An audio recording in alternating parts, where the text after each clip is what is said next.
welcome back. So we learned how to make images much more dynamic, and sometimes they don't necessarily fit like that, and you may want to like overlay text over imagery like we have over here.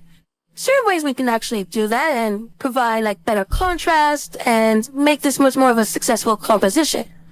So, like I said, we'll run into a scenario where we need to place text over imagery. A lot of times there's some issues with this particular scenario because of the lack of contrast. So let's zoom in here. Now in this image, there's enough contrast here between the white text and the darker background. But if we look at this portrait over here, this man, there is just not enough contrast. And if we look and we zoom right in, we notice that we start losing things like the E, the edge of the D over here in the end.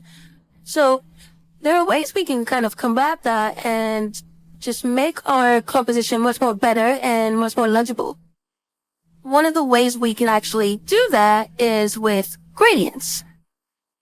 So let's copy this composition. So just remember, you can use the file that we have for you, and you can come along for this ride. So I'm going to select this image. This is a perfect example.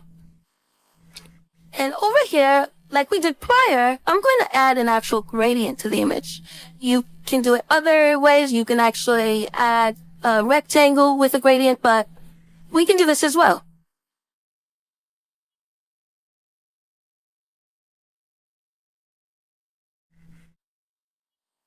So here we go. We're going to switch those around.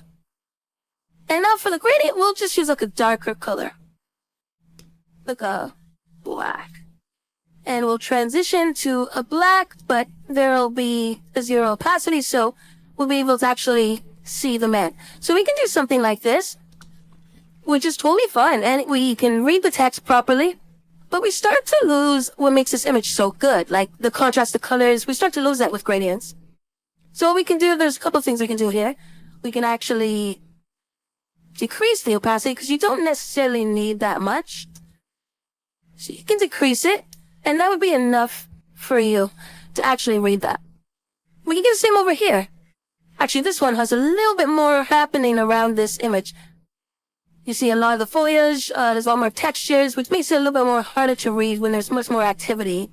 If you look at here, there's not much activity. There's a lot of darkness behind the text. Let's do that over here. So same concept.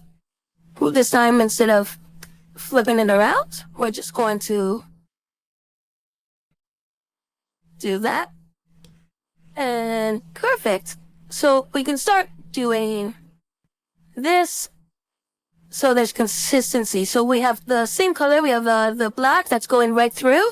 Now this is another issue. So like I said before, when you are applying like color or like a gradient on your photography in order to like allow for enough contrast between text, you run into the issue where sometimes you lose like what makes that photograph or that image really great. The colors, details.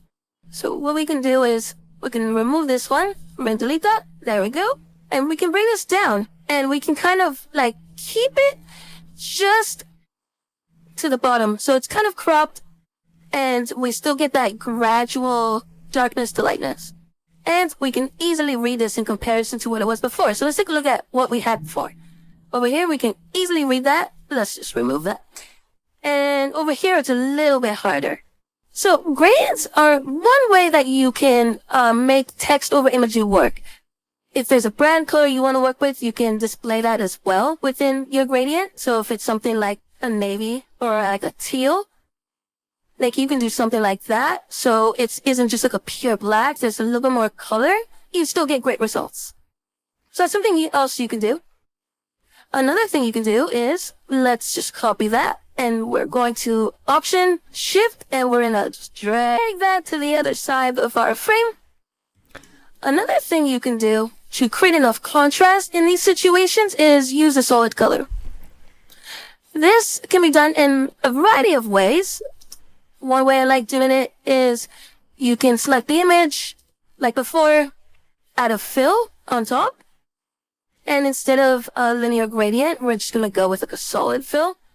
We're not going to do that. But like I said before, if we can just grab a color like that, which is like a dark green, foresty like color, maybe not suitable for that image, but if we grab something like that and then we start decreasing the opacity, you can do something like this. And, it may not suit the style or the tone of the brand, and that's totally fine. You gotta find out what works for you, what works for your client, and apply that visual style. So you can do something like this. Well, you can make it a little darker and decrease the opacity. And there you go. You get a little bit more visual contrast that way. Now, what I like to do, and this really depends on your imagery and how the composition works. So it may not work on this one, but I'm going to show you what it looks like. So what I like to do is I like to grab a rectangle. So I'll select my rectangle with R, grab it there. Just drag it across your image. Like that. And click the image. So click the rectangle, hold shift, click the image, right click, and send that to the back. You can also shift command, open bracket. So now we have that. Now that doesn't look too good, but we can do something really subtle. So I like usually doing like a gray or a dark black and then decreasing the opacity just a bit. So we're at like 25% opacity. It's very interesting in terms of like the actual composition now. Like it's a little more dynamic. It's much more readable, legible. And the only thing I would recommend is in this scenario to be consistent. So if you're going to apply this to one image, you should apply it to every other image. So let me bring it to the front, shift click with that background image and send that right to the back. The sizes could vary depending on the size of your typography that you have here. But this is another way to do it. So in the shift click, bring that over.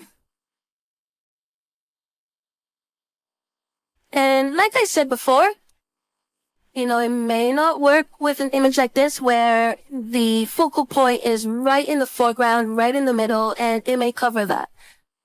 And that's unfortunate. So, like I said before, figure out what works for you. There isn't like a right and wrong. But this doesn't necessarily look as good as having maybe like a gradient. A gradient may be like a better application for these images because it's much more softer. You can apply some color there. And it's not a harsh line that's going right through like a person's face. But similarly to what we saw with the gradients, we can actually like pick a color out, a brand color, and work with that.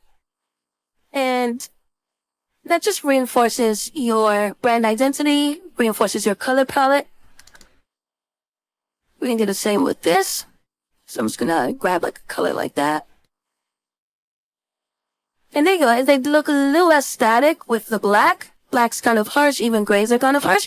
So you can reinforce your brand's identity, your brand's tone, just with adding some colors, and it's a really subtle way of actually making sure that your typography is legible while a person's reading it through these images. So that's it for this, and we're gonna move on to illustrations next.